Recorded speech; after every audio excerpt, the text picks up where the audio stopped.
You already know someone like her. Asterisk, asterisk, maybe you passed her in a hallway. Maybe she sat 2 rows down in a meeting, quiet, nodding, taking notes nobody asked her to take. Maybe you made a judgment call in the first 4 seconds, like everyone does, and filed her under harmless, under forgettable, under not a threat. And maybe like everyone else who made that call, you were the most wrong you have ever been in your life. This is the story of Maya Reeves, and the day she stopped being invisible. The gym smelled like every other gym. Rubber mats, chalk dust, the particular funk of ambition soaked into old equipment. The Blackwater Security Training Facility in San Diego ran 20-hour weeks for its contractor candidates, and every single one of those hours was designed to break you down to your factory settings. Find out what you were made of when the polished version of yourself had been sandblasted off. Maya walked in on a Tuesday. Nobody noticed. That was partly by design. She had spent the better part of 8 years learning how to enter rooms without announcing herself, and partly just sociology. She was 31, 5'6", 147 pounds. Brown skin, natural hair pulled back in a tight bun that her last commanding officer once told her made her look like a librarian. She carried a black duffel over one shoulder and a paper cup of gas station coffee in her other hand, and she moved through the facility's intake corridor the way water moves through a pipe, without effort, without noise. The intake coordinator, a guy named Brett with a neck thicker than Maya's thigh, barely looked up from his clipboard. "New contractor?" he said. "Reeves." "Maya." She set the coffee on his desk without asking and unzipped the duffel to pull out her paperwork. "Reporting for the Tier 2 evaluation block." Brett took the papers, flipped through them with the disinterest of a man who had processed 1,000 of these. He stopped at one page, squinted, looked up at her, looked back down. "Says here you're former military." "That's right." "What branch?" There was a half-second pause, the kind that isn't long enough to mean anything except to the people trained to notice it. "Army," she said. Brett nodded slowly, the way people nod when they're being polite about skepticism. He stamped her forms and handed her a badge. "Orientations at 07:30. Locker rooms down the left corridor. There's a group already here. You can introduce yourself." She picked up her coffee. "Sure." She did not introduce herself. The group that was already there was 7 men. They ranged from 26 to 42, most of them thick in the chest, and loud in the way that men who have done dangerous things sometimes get. Not arrogant, exactly, but settled into themselves in a way that takes up space. A few of them had the particular posture of former special operations. The rest had the particular posture of men who wished they were former special operations. Their names in order of how much noise they made: Decker, Solano, Park, Whitfield, Torres, Gutierrez, and a man everyone called Preach because he'd once lectured a target for 15 minutes about personal accountability before restraining him. Maya walked into the briefing room, took the seat closest to the door. Decker, 6'2", former Ranger, currently the loudest organism in any given room, looked over. "Contractor," he said. "Reeves." "Decker, you in for the full eval block?" "Yes." He nodded, turned back to whatever conversation she had interrupted. Within 40 seconds, the group had collectively and, without discussion, reorganized itself in that invisible social way groups do. They had absorbed her presence, categorized it, and moved on. She was background. She was furniture. She was the new girl. She drank her coffee. She watched everything. The first 3 days of the evaluation block were administrative. Physical benchmarks, firearms quals, scenario briefings, medical. Maya moved through all of it with a quietness that the group started to read as anxiety. Park, sharp, former Marine raider, the one most likely to pay attention, watched her during the firearm qualification and clocked that she shot left-hand dominant, which he filed away without comment. Solano decided she was nervous. Whitfield decided she was lost. Decker forgot she existed between morning and afternoon sessions. She passed every benchmark. Nobody said much about it, because the benchmarks at this stage were designed to be passable. The real evaluation started on day 4. Blackwater's Tier 2 evaluation used a simulation structure built on real-world extraction scenarios. The candidates would be broken into teams, rotated through lead roles, and assessed not just on physical performance, but on decision architecture, how they processed incoming information, how they assigned priority, how they communicated under pressure, and, most critically, what they did when the scenario stopped matching the briefing. Because the scenarios always stopped matching the briefing. The first live simulation ran at 0600 on Thursday. The scenario was a hostage extraction from a 3-story industrial building with 2 entry points, 1 confirmed hostile, and an unknown number of additional threats. The team of 8 would operate with live-fire paintball rounds, which hurt, and a 22-minute extraction window. The evaluators assigned the lead role to Decker. Maya was assigned to rear security. Rear security, in the way most people think about it, means you watch the back door. You keep the entry point clean. It is important work in the abstract, and it is the role most group dynamics will assign to the person they have unconsciously decided is the least threatening. She took the assignment without comment. She noted, without comment, that the briefing had described the hostile as stationed on the 2nd floor, northeast corner. She noted, also without comment, that the building layout they were handed showed a secondary stairwell that the briefing had not mentioned. She said nothing. The simulation started. For the first 11 minutes, it ran the way Decker called it. Clean entry through the west door. Whitfield and Torres moved up to the 2nd floor, neutralized the marked hostile position, found the hostage placeholder in the brief location. Park and Gutierrez secured the primary stairwell. Solano ran comms. Preach covered the interior corridor. Maya stood at the rear entry. She watched the secondary stairwell. At minute 12, 2 evaluators playing additional hostiles descended that stairwell. They were not in the briefing. They were in the building. They were moving fast, and the entire team's back was to them, focused forward on the extraction. Maya did not shout, did not give a warning that would have drawn the simulated hostiles' attention to the team's position. She moved. What happened next took 9 seconds. The evaluators watching on the overhead camera feed would later replay those 9 seconds 4 times. The first evaluator, a 22-year contractor veteran named Cole Jeffries, who had seen several thousand hours of simulation footage, watched the replay the 4th time and said nothing for a long moment. Then he said, "That was all."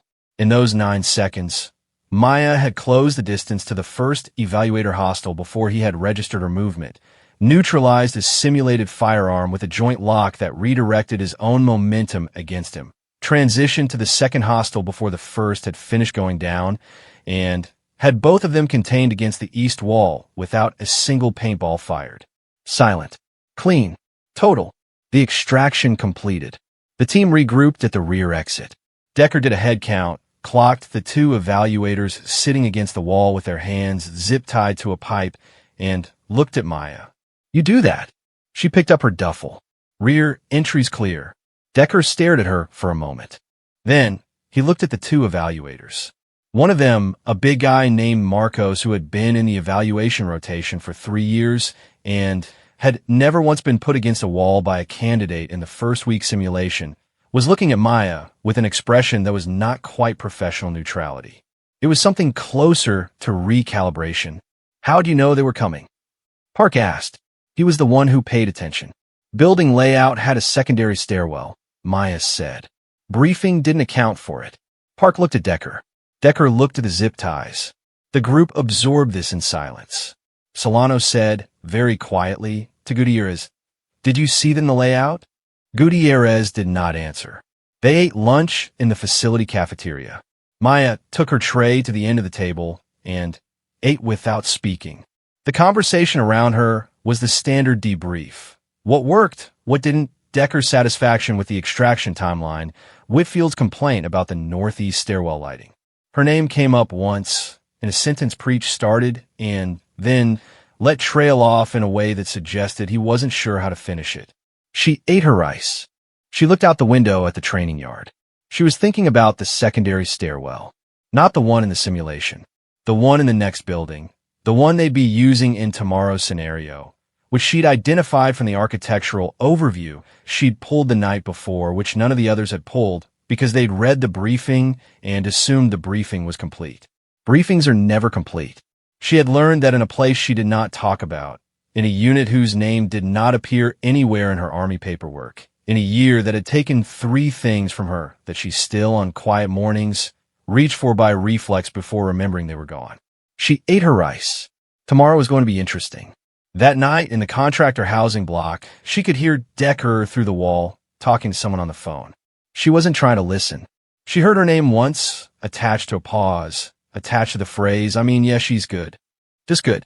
She lay on her bunk and looked at the ceiling and felt with the precise and quiet accuracy of someone who had spent a long time learning how to feel things without showing them. Absolutely nothing about that assessment.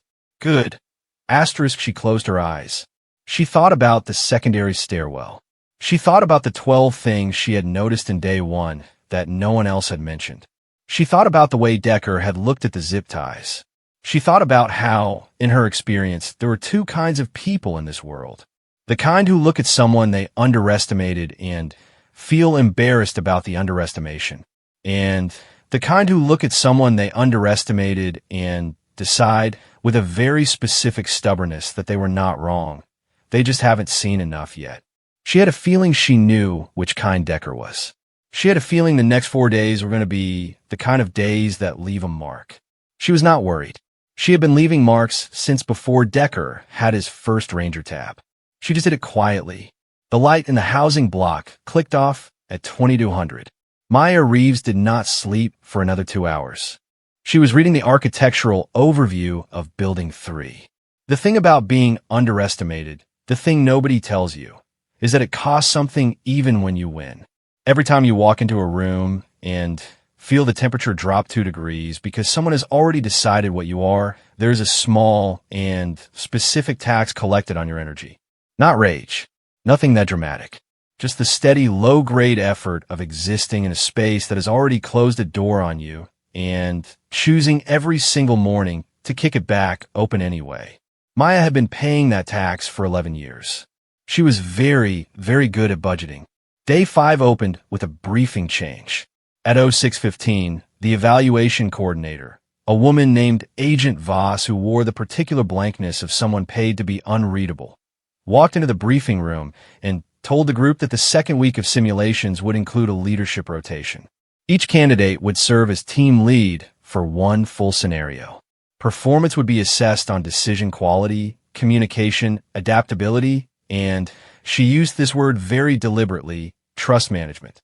How well did the group trust your calls? How well did you earn that trust in real time? Maya was assigned 3rd in the rotation. Decker 1st. Park 2nd. Decker ran his scenario the way Decker ran everything.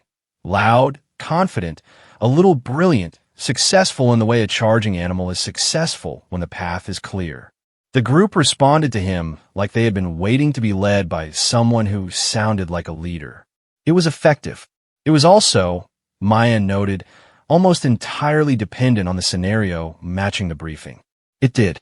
Decker extracted cleanly, took a victory lap and debrief that he tried to dress as modesty, and sat back with the settled comfort of a man who had just confirmed what he already knew about himself. Park was more methodical, quieter. He rotated his personnel assignments mid-scenario when Solano showed hesitation on the breach, which was smart, and he communicated with the clarity of someone who had learned that panic is contagious and confidence is contagious, and you get to choose which one you spread. His scenario had a mid-run curveball, a secondary hostile that the briefing hadn't flagged, very similar to the stairwell incident. And Park found it because Park had been paying attention on day 4 when Maya found it. He handled it well. He gave Maya a look afterward that was the closest thing to respect the group had produced so far. She nodded once. He nodded back. Transaction complete. Then it was her turn. Her scenario was a convoy interdiction. Simulated VIP transport through an urban environment, with the team split between 2 vehicles, a 3-block route, and an unknown number of hostile positions that Voss had seeded through the course without putting in the briefing. Because of course she had. Maya read the briefing in 4 minutes. Then, She spent 16 minutes looking at the route map in a way the group initially interpreted as hesitation. Whitfield made a small noise, barely a sound, more of an exhaled opinion, that she was overthinking it. Gutierrez checked his watch. She was not overthinking it. She was building a picture. The route had 3 natural choke points. Standard convoy interdiction logic would focus defense on those choke points. And because that was standard logic, those choke points were exactly where Voss would not put the hostiles. The hostiles would be in the spaces that felt safe. The wide intersections. The cleared sight lines. The places where the eye relaxes. Maya restructured the personnel assignments. She put her 2 best distance shooters, Park and Preach, not on the choke points, but on the open intersections. She moved Torres from Vehicle 1 to Vehicle 2, which Torres visibly did not love, based on the expression that passed across his face like a weather front. She did not explain the restructuring. She gave the assignments. She said, "Vehicles move on my mark. Maintain spacing at 15 meters. If I call aboard on the primary route, we're going to secondary without discussion. No hosetaschen." She looked at the group. Questions. Nobody had questions. Or rather, Decker had a question, but it was not the kind of question that gets asked out loud. It was the kind that lives behind the eyes. Are you sure you know what you're doing kind? She had learned to see that question before people knew they were asking it. Move out, she said. The scenario ran 11 minutes before it went wrong. Not wrong in the catastrophic sense. Wrong in the Voss has done her job perfectly since. The primary route went clean through the first 2 blocks. Then, at the 3rd intersection, one of the safe sight lines, the one that didn't appear in anyone's threat assessment, 3 evaluator hostiles rolled in from the east in a rapid vehicle approach. Fast, noisy, committed. The standard response to a vehicle-based attack in a convoy scenario is to push through or pull back to a hardened position.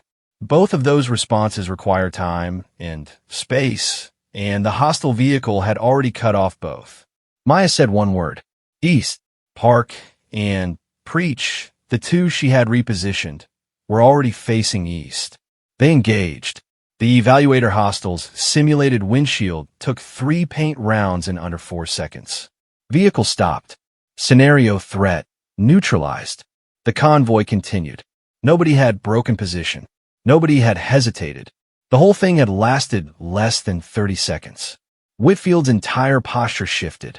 It was a subtle thing, the way a man who has been leaning slightly forward in judgment settles back into his heels when he updates his position. Maya clocked it from 2 vehicle lengths away. The VIP extraction completed clean. 0 casualties. 11 minutes, 42 seconds. In the debrief room, Voss asked Maya to walk through her pre-scenario assessment. Why had she repositioned the personnel? How had she identified the threat vectors? Maya walked through it. The choke point logic inversion. The open sight line vulnerability. The vehicle weight calculations she'd done from the map scale that told her a rapid vehicle approach was more viable at intersection 3 than at any of the brief threat points. The room was quiet. Not the polite quiet of people waiting for someone to finish. The active quiet of people processing something that does not fit their existing file. Decker said, "You calculated vehicle weight from the map scale?" The road surface markings were standard weight-rated municipal. Intersection 3 was the only one that showed recent repaving, which means it was recently reinforced, which means it supports heavier vehicles. A long pause. In the briefing packet, he said. In the map in the briefing packet, yes. Another pause. I didn't look at the map that long. She did not say, "I know." She did not say, "I noticed." She said, "It's easy to miss." It was a kindness she did not have to give him, and she gave it anyway, and he was smart enough to know it. And for a moment, just a moment, something shifted between them that was not quite camaraderie and not quite respect, but was the early raw material of both. Voss made a note on her clipboard that nobody could read from where they sat. There is a particular social ecosystem that forms inside high-pressure evaluation environments. It is not unlike a school, in the specific sense that hierarchies form fast, and feelings get complicated, and people project onto each other with the wild inaccuracy of the emotionally stressed. In the 7 days since Maya had walked into the facility, the group had gone through 3 distinct phases of response to her. Phase 1, she did not exist. Phase 2, she was a data point, an anomaly that needed explanation. Phase 3, which was starting now, somewhere between the convoy debrief and dinner, was the complicated one. Because Phase 3 is where people have to decide whether to revise their original assessment or defend it. Solano revised. He started positioning himself near her at meals, not conspicuously, just within talking distance. He asked her once where she'd trained. She said Fort Bragg. He nodded. He did not push. Gutierrez revised. More slowly. He did it through the language of small professional courtesies, holding a door, passing equipment without being asked, that particular body language acknowledgement that says I see you now without requiring the humiliation of saying it with actual words. Whitfield did not revise. Not fully. He was the kind of man who had built his self-assessment on a foundation of being the most capable person in the room, and the threat Maya represented was not to his safety or his ego in any obvious way. It was subtler. It was the threat of having to rebuild the foundation. That kind of revision requires more courage than most people have on a Tuesday. Decker was the interesting one. Decker sat with it. She watched him over 2 evenings in the common room, sitting with a cup of coffee and the particular stillness of someone who is doing actual internal work. He was not a stupid man. She had never thought he was a stupid man. Loud, yes. Prone to filling space with confidence before checking whether the confidence was earned. But not stupid. And not, she was increasingly sure, a bad man. He was a man who had never been asked to update a belief before it cost him something real. That moment was coming. She could feel it the way you feel weather. Not seeing it yet, just knowing. On day 8, the evaluation shifted to a new module, stress inoculation. Stress inoculation is what it sounds like. It is the deliberate and methodical application of conditions designed to push a candidate past their cognitive comfort zone and observe what architecture remains.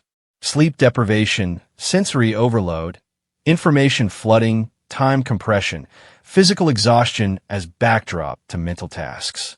The group ran a modified scenario in which each candidate was separated from the team and given a solo task: extraction, reconnaissance, or counter-surveillance. With incomplete information, a hard clock, and a variable threat that Voss adjusted in real time from a control room based on the candidate's performance. If you were moving well, she made it harder. If you were struggling, she maintained pressure without adding to it. The idea was not to break people. The idea was to find the floor, the level at which the learned behavior strips away, and what's left is just a person operating on instinct and training and whatever structural thing they'd built inside themselves that held when everything external stopped cooperating. Decker's floor was confident and fast and slightly tunnel-visioned. He completed his task. He missed one data point that a slower, wider sweep would have found. Park's floor was methodical and precise and operated at a speed that was almost too measured. He left 4 minutes on his clock at task completion, which meant he had margin he hadn't used. Voss would note that. When Maya's turn came, she was running on 4 hours of sleep, a granola bar, and the particular internal temperature she had learned to maintain in a place whose name did not appear in her file. Voss gave her the solo assignment. Counter-surveillance on a 3-block radius, identify all hostile observation posts, mark them on the map, return to base within 20 minutes. Standard. Clean. Except for the variable that Voss added 30 seconds after Maya left the building. She put 4 evaluators on the exterior, not in the brief positions, wearing civilian clothes, and using passive surveillance techniques rather than the active observation the scenario briefing described. Passive surveillance is harder to find. It is designed to look like the world just being the world. A man reading a paper. A woman adjusting her bag strap. A couple who seemed to be arguing about something minor. Maya found them in 11 minutes. All 4. She did not find them by scanning for the wrong thing. She found them by scanning for the right thing. The tiny mechanical tells that you cannot train out of people who are maintaining a posture. The slight overstillness. The eye movement that looks casual but has a pattern. The newspaper held at exactly the angle that maximizes peripheral coverage of a specific doorway. She marked the map. She returned to base at minute 14. Voss reviewed her marks against the actual positions. 4 for 4. Voss made a note on her clipboard. This time, Maya was close enough to see the expression that passed across Voss's face. Barely a thing, a half-second adjustment around the eyes, before the professional blankness reassembled itself. In 11 years of evaluation work, Agent Voss had had 3 candidates who'd gone 4 for 4 on the passive surveillance task. All 3 of them had later worked in units whose names did not appear in any standard military paperwork. She looked at Maya's file. She looked at Maya. She looked back at the file. The Army checkbox. Reeves, she said. Yes. Fort Bragg. Yes. Voss studied her for a moment. Then she made another note, turned the clipboard face down on her desk, and said, "You can grab dinner." Maya picked up her jacket. At the door, she paused. "You're not going to ask?" she said. "About what?" Maya almost smiled. "Good." She walked out. Voss looked at the face-down clipboard for a long moment. Then she picked up her phone and made a call to a number that was not in the facility directory. It rang twice. "You said you were sending us a contractor candidate," Voss said. "You didn't say what kind." The voice on the other end said something. Voss looked out the window at the training yard, where Maya Reeves was crossing toward the cafeteria, duffel over one shoulder, gas station coffee in hand, looking for all the world like someone who had just had a medium day. "Yeah," Voss said. "I'd say so. There is a moment in every long game where the tide does not dramatically turn. It does not crash. It does not announce itself with waves and noise. It just stops going one direction and starts going another." Maya felt the tide stop on day 9. At breakfast, when Decker sat down across from her, not beside her, which would have been casual, but directly across, which meant he wanted eye contact, which meant he wanted conversation, and put his tray down and said nothing for a full minute while he organized his food. She let the silence be a silence. Finally, he said, "You trained with JSOC." It was not a question. She looked at him. "I trained at Fort Bragg." That's not a no. She drank her coffee. Decker leaned back. He had the face of a man who had gone to sleep with a question and woken up with it still there, and had decided that carrying it was less comfortable than just asking it. "I've been trying to figure out what you are since day 1. I don't mean that as, I mean it as a professional read. You move differently. You process differently. Your threat prioritization is at a level that doesn't come from standard infantry training." He paused. "I know what that level costs. I know what kind of work produces it." She said nothing. "I was wrong about you," he said. "Plain. Undecorated. No performance around it." She set her coffee down. She looked at him for a moment, the particular look of someone taking a measurement. Then, she said, "You weren't wrong about me. You didn't know anything about me. There's a difference." He processed that. Not at once slow. "Fair," he said. They ate breakfast. It was not a reconciliation. It was not a bonding moment. It was 2 people making a small, professional adjustment in how they held each other and choosing to share a meal without performing anything around it. It was, in its quiet way, more honest than a lot of things that get called friendship. The final evaluation block ran across days 10 and 11. It was the cumulative assessment, a multi-day live scenario using the full team, with Voss and a secondary evaluation board observing every call, every communication, every decision in real time. The scenario was classified at the evaluation level, which meant the details would not be in any debrief transcript that left the facility. What would later be in Voss's summary report, the document that would determine each candidate's placement, were her assessments of individual performance. Most of those assessments ran to 2 or 3 lines. Standard evaluation language. Benchmarks met or exceeded. Specific skills noted. Maya's assessment ran to 11 lines. It included a phrase that Cole Jeffries, the 22-year contractor veteran who reviewed Voss's summary reports, had seen used twice before in his career. Both times it had been applied to candidates who were subsequently fast-tracked past the standard contractor pathway into a classification level that was above his clearance to know the details of. The phrase was, Operational instinct at a ceiling this evaluation is not designed to measure. Jeffries read it twice. Then he walked down the hall to Voss's office and stood in the doorway and said, "The Reeves file." Voss looked up. "You know what this language triggers?" "Yes," she said. "You sure?"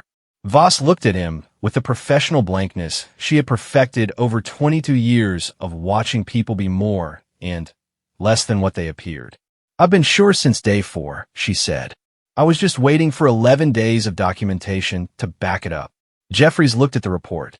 He put down. He went back to his office. He thought about the 9 seconds of simulation footage he had watched 4 times. He did not think about it with surprise.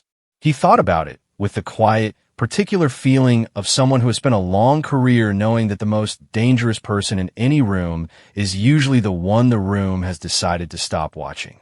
On the evening of day 11, after the final scenario had been run and the debrief had finished and the group was burning off the residual adrenaline in the common room with bad coffee and the edgy, relieved humor of people who have just finished something hard, a thing happened that Maya had not expected. Park came and sat next to her. Not across. Next to. He sat there for a moment, watching the room, and then he said, quietly in the register of someone who is choosing their words, "I did reconnaissance in Khyner province in 2019. There was a unit operating in our area that we were told not to interact with. Didn't have unit markings. Moved in groups of 3, never 4. He paused. Never saw their faces, but I saw their work. Twice. He did not say anything else. She looked at the wall. Khyner's a hard place, she said. Yeah. They sat there in the noise of the room. Then Park said, "You okay?" The question landed somewhere she had not expected it to land. It moved through the outer layers, the professional filter, the contained posture layer, the 11 years of paying the tax layer, and found something smaller underneath. Something that had been sitting very quietly in the dark, asking to be acknowledged for longer than she would have been comfortable estimating. She was quiet for a moment. "Getting there," she said. Park nodded. Did not push. Did not perform sympathy. Just acknowledged it with a nod and let it be. It was, she would think later, the right answer to the right answer. He had not needed her to be more specific. He had not needed the story. He had just needed to ask, and she had just needed to tell the truth one time in a room full of people who would not make it strange. She drank her coffee. "You're good, by the way," he said, in case nobody said it. She almost said good, the word Decker had used through the wall on night 1, the word that had felt like being filed under harmless, but it did not feel the same coming from Park. From Park, it felt like an accurate measurement. "Thanks," she said. The results came on day 12. Voss called each candidate in individually. Standard. The assessments were sealed in folders that the candidates would carry to their next placement, and Voss would provide a verbal summary in the meeting and answer any questions about the scoring framework. She called Maya last. Maya sat across from Voss's desk in the chair that 11 other candidates had sat in over the course of the evaluation, and she looked at the folder in Voss's hands, and she waited. Voss set the folder down. She looked at Maya for a moment with the professional blankness that Maya had learned over 12 days was not actually blankness. It was a face doing a lot of work very quietly. "The evaluation is complete," Voss said. "Your performance across all assessed dimensions exceeded the Tier 2 threshold." She paused, by a margin that triggers a different conversation. Maya said nothing. "You're not here for a contractor placement," Voss said.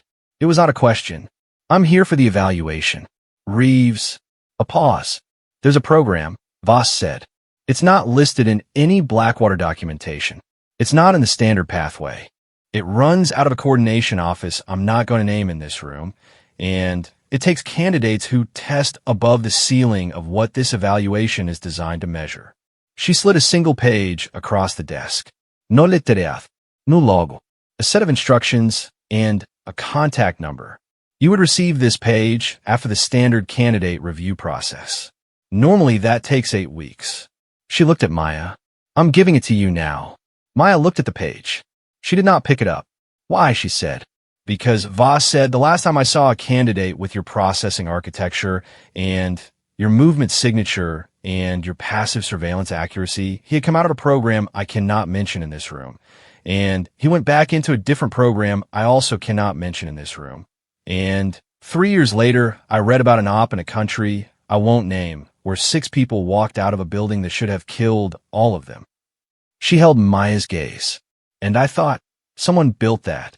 Someone spent a decade building the kind of person who walks out of that building. A long silence. 8 weeks gets compressed, Voss said, when the evaluator has seen what I've seen in 12 days. Maya looked at the page for a moment. She thought about the unit whose name did not appear in her file. She thought about the 3 things she had reached for by reflex on quiet mornings before remembering they were gone. She thought about 11 years of paying the tax and gas station coffee and the secondary stairwell no one else had read. She picked up the page. She folded it, put it in her jacket pocket. "Thank you," she said. Voss nodded once. Maya stood. She picked up her duffel. She moved toward the door, and she moved the way she always moved, without noise, without announcement, without the particular performance of someone who knew they had just been recognized. At the door, she stopped, not because she needed to say anything, but because there was one thing small and clean and true that felt right to leave in the room. "For what it's worth," she said, without turning around. "Day 1. When I walked in, you looked up." A pause. "I know," Voss said. Maya walked out. The group was in the parking lot when she came through the main doors. They were doing what groups do at the end of hard things, exchanging numbers, talking about next placements, burning through the last of the shared experience before everyone dispersed back into their separate lives. The noise of it filled the lot. Decker saw her first. He crossed the lot without any performance around it and stopped in front of her and put out his hand. She took it. "You're something else, Reeves," he said. "So are you," she said. And she meant it. Different architecture, different ceiling, different things the work had built. But real, committed, not stupid, and not a bad man. He nodded, held to shake a beat longer than business. "Let go." She crossed the lot, said clean goodbyes, Solano's number in her phone, Park's nod, preached single raised chin that contained about 40 words. Gutierrez told her to call if she needed backup, which she found, for a moment, genuinely moving. She put her duffel in the back of her truck. She got in. She sat for a moment in the parking lot of the Blackwater Security Facility in San Diego, with a folded page in her jacket pocket, and 4 hours of driving ahead of her, and the particular feeling of someone who has just completed one thing and can feel, somewhere forward in the dark, the shape of the next one. Not excitement, not pride, something quieter than both. The feeling of someone who has been moving in a direction for a very long time and can feel that the direction is right and does not need anyone to confirm it and never did, but is willing, finally, to admit that having a few people see it clearly does not make her less of what she is. It makes the whole thing a little less heavy. She started the truck. She pulled out of the lot. Nobody watched her leave. Nobody marked the moment. There was no music, no slow motion, no camera pushing in on the rearview mirror. Just a woman in a truck on a Tuesday, driving away from a place that had spent 12 days trying to find her ceiling and hadn't found it.